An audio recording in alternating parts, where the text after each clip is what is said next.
What would you do if this happened to you? Our family was a tapestry of love, laughter, and unwavering support. We were two parents, endlessly devoted to our children. My son, a whirlwind of energy and laughter, was the apple of his grandmother's eye. Then there was our daughter, Lily, her silence speaking volumes. Lily was born deaf. It was a diagnosis that at first had felt like a chasm opening up in our lives. How do you connect with a child who cannot hear your words of comfort, your songs of joy? We quickly learned. Sign language became our family's second language. My wife and I embraced it. We learned alongside Lily, our fingers clumsily forming words, then sentences, then stories. Our son, always the eager student, joined us. However, there was one person who remained resistant to this new form of communication: my mother. My mother, a woman set in her ways, saw no need to learn sign language. "It's just a phase," she'd say dismissively. "She'll grow out of it." But years passed and Lily's silence remained. We tried to bridge the gap. We encouraged my mother to learn alongside us. "It's not that hard, Mom," I'd plead. "We could teach you."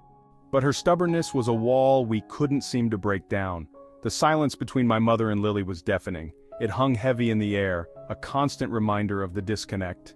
Lily, perceptive beyond her years, felt it keenly. Her laughter, once so carefree, became tinged with a quiet sadness. The light in her eyes dimmed a little every time my mother brushed aside her attempts to communicate. My nieces and nephews, Lily's cousins, embraced sign language with open arms. They saw it not as a burden but as a secret code, a way to connect with their special cousin. Their laughter filled our home, as vibrant and expressive as any spoken word. They signed stories, jokes, and secrets, their fingers dancing in the air. Lily, surrounded by their love and acceptance, blossomed. Even without sound, their connection was undeniable.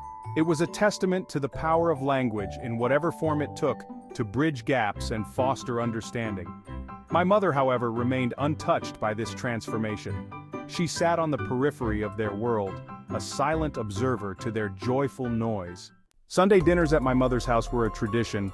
It was a time for family, for laughter, for shared stories and steaming plates of food. But this Sunday, the air crackled with an unspoken tension. The table was laden with food. My mother, in her element, bustled around, ensuring everyone had enough. Yet beneath the normalcy, a storm was brewing. Animatedly signing, Lily, seated between her cousins, was a whirlwind of motion.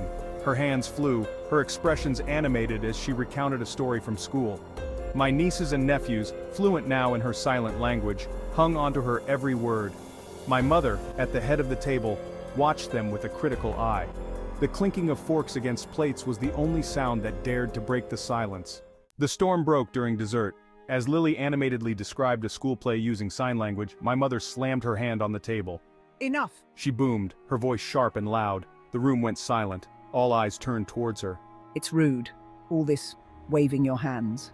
It's disrespectful to everyone else at the table." Lily froze, her hands suspended mid-air. The light in her eyes, so bright just moments ago, vanished, replaced by a look of utter devastation. The silence that followed was deafening. "Mom, that's not fair, she's just trying to communicate!" My voice shook with anger and hurt.